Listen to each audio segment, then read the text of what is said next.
অনেক হলো পড়াশোনা, একটু ব্রেক নিয়ে নাও। আমি এটা বলছিলাম যে আজকে আমার দুধ খাবার অনেক ইচ্ছে হয়েছে, তুমি খাওয়াবে?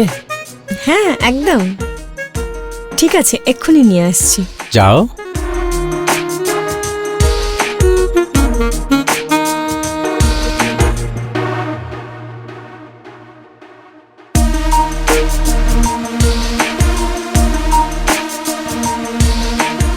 শুধু এক গ্লাস?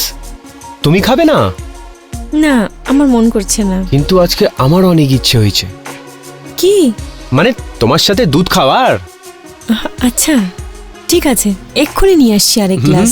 যাও নিয়ে এসো।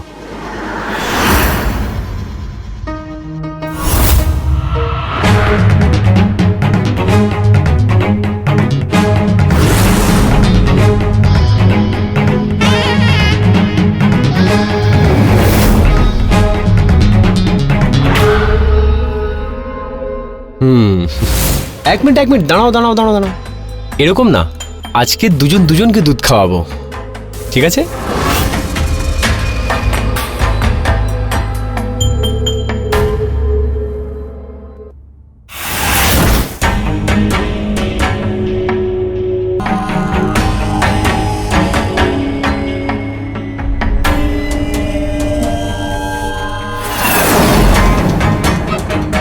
আমার মাথাটা কি ভারী হয়ে যাচ্ছে।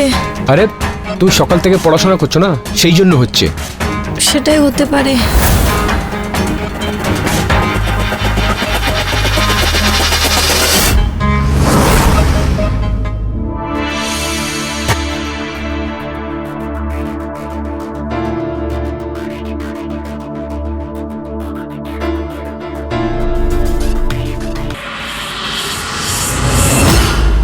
তোমার আমার সাথে এরকম করা উচিত হয়নি।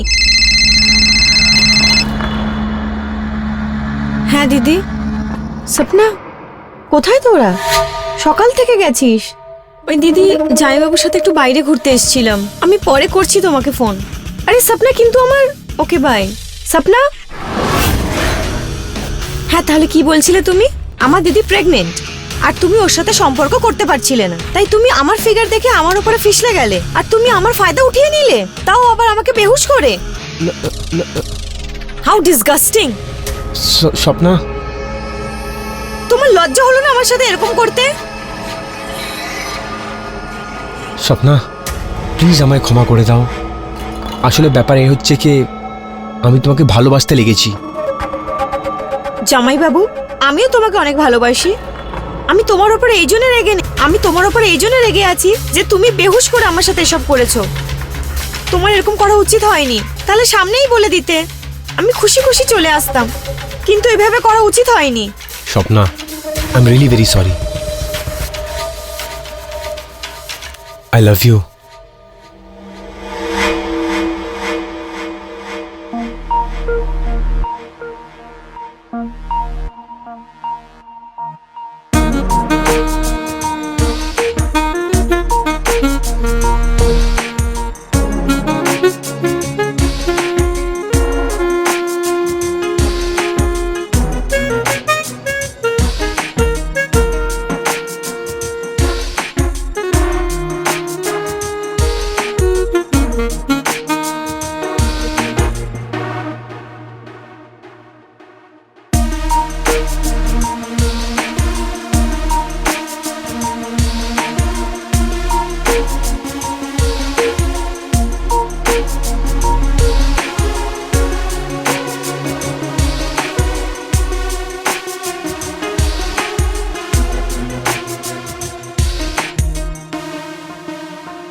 আরে সপনা, কি হয়েছে তোর? শুনছো? দেখো না, সপনা কখন থেকে বমি করে চলেছে। I think or stomach infection হয়ে গেছে। তুমি ডক্টরের সাথে কথা বলো। আমি ডাক্তারবাবুকে কল করছি।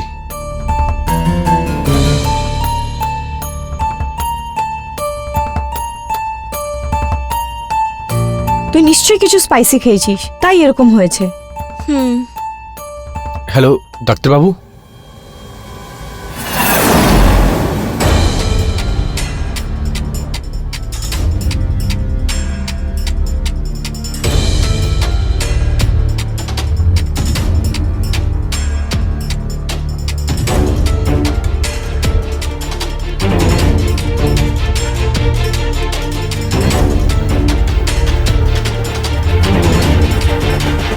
দেখুন, স্বপ্না প্রেগনেন্ট আছে।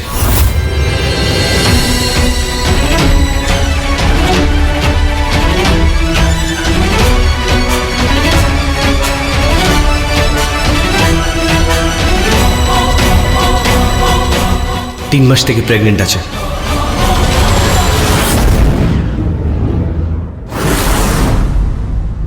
দেখুন, আপনারা চিন্তা করবেন না।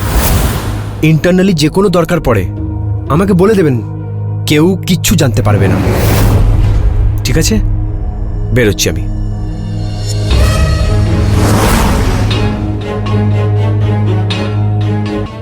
সপনা, তুই প্রেগনেন্ট হয়েছিস?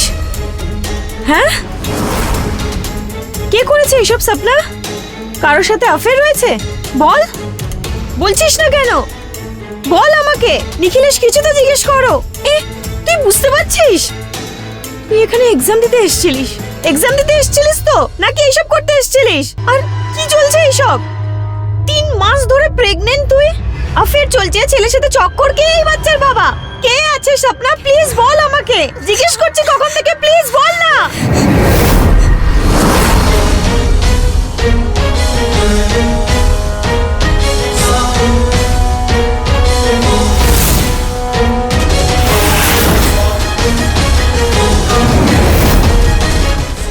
তুমি তো রামের মতো ব্যবহার করতে না, কিন্তু আসলে তুমি তো রাবণ বেরোলে।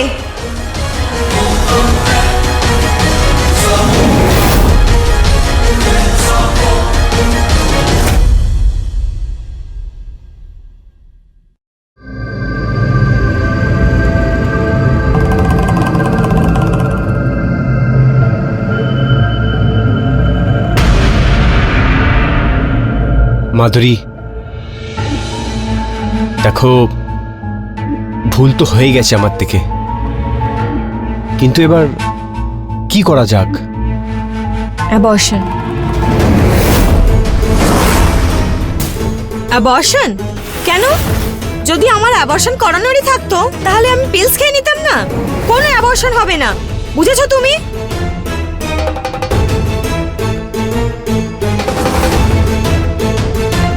এখনো কিছু শেষ হয়ে যায়নি। এইসব ছেলে মানুষই ছাড়, সমাজে যদি কেউ জানে না, অনেক বদনামি হয়ে যাবে। আর তার সাথে সাথে তোর কোনোদিন বিয়েও হবে না। বিয়ের চিন্তা কার আছে? বিয়ে তো আমি নিখিলেশকেই করব।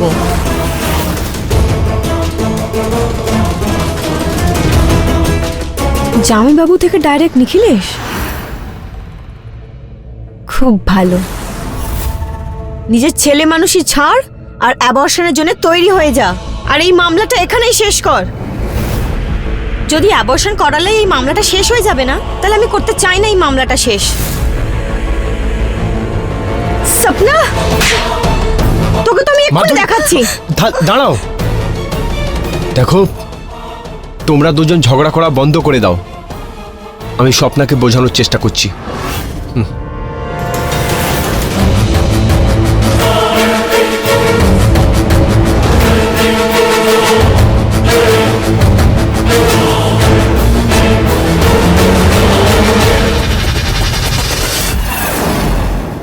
দেখো স্বপ্না, অ্যাবর্শন করিয়ে নাও, না হলে লোকেরা জানতে পারলে সমাজে কি সম্মান থাকবে?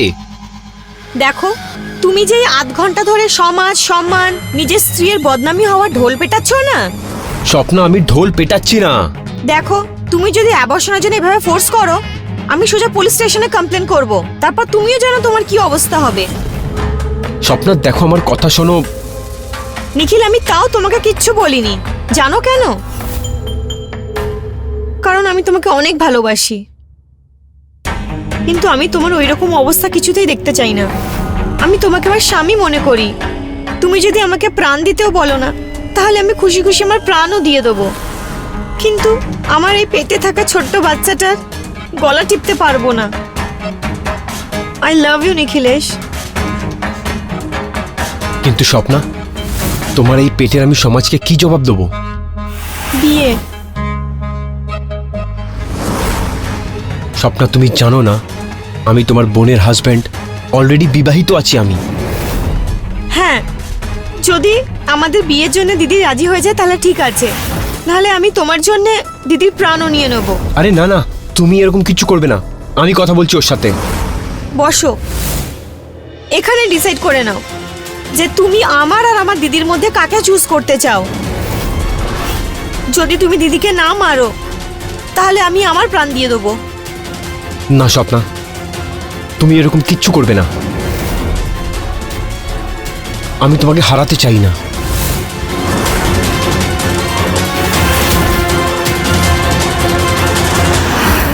ঠিক আছে, কিন্তু সে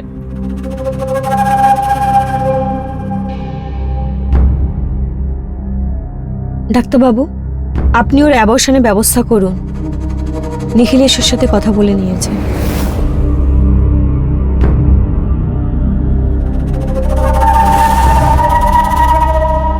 দেখো স্বপ্না, বাইরে কেউ কিচ্ছু জানতে পারবে না, আর এমনি তো বাইরে অ্যাবর্শন করালে তোমরা ধরা পড়ে যাবে।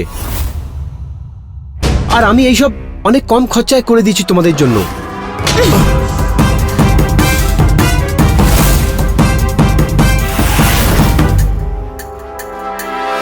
লজ্জা করে না আপনার? ডাক্তার হয়ে আমাকে অ্যাবর্শনের জন্য ফোর্স করছেন, তার উপরে টাকারও কথা বলছেন। বেরিয়ে যান এখান থেকে, বেরিয়ে যান এখান থেকে।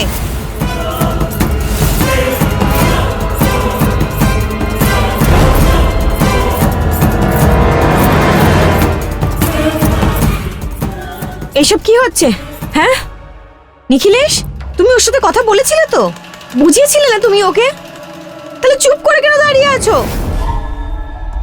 সব বুঝতে পারছি, তুমি নিজেই চাও না যে ওর অ্যাবর্শন হোক, তাই তো? কিছু বলছো না কেন এখন? চুপচাপ দাঁড়িয়ে আছো। এবার আমি তোর অ্যাবর্শনের জন্য যাব।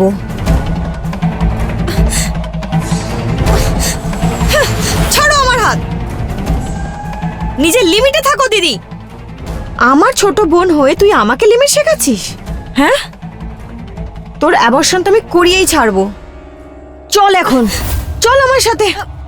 ছাড়ো, ছাড়ো আমার হাত।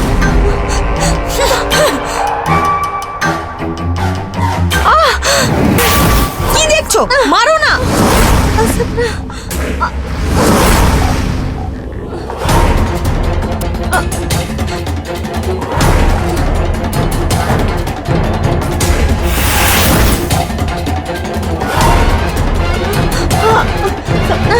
ছাড় আমাকে। কি দেখছো? মারো তাড়াতাড়ি।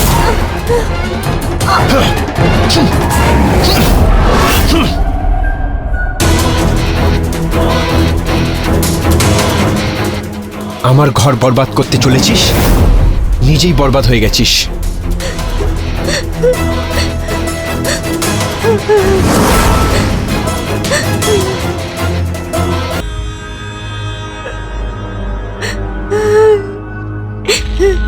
এটা কি হয়ে গেল? সপনা, সপনা।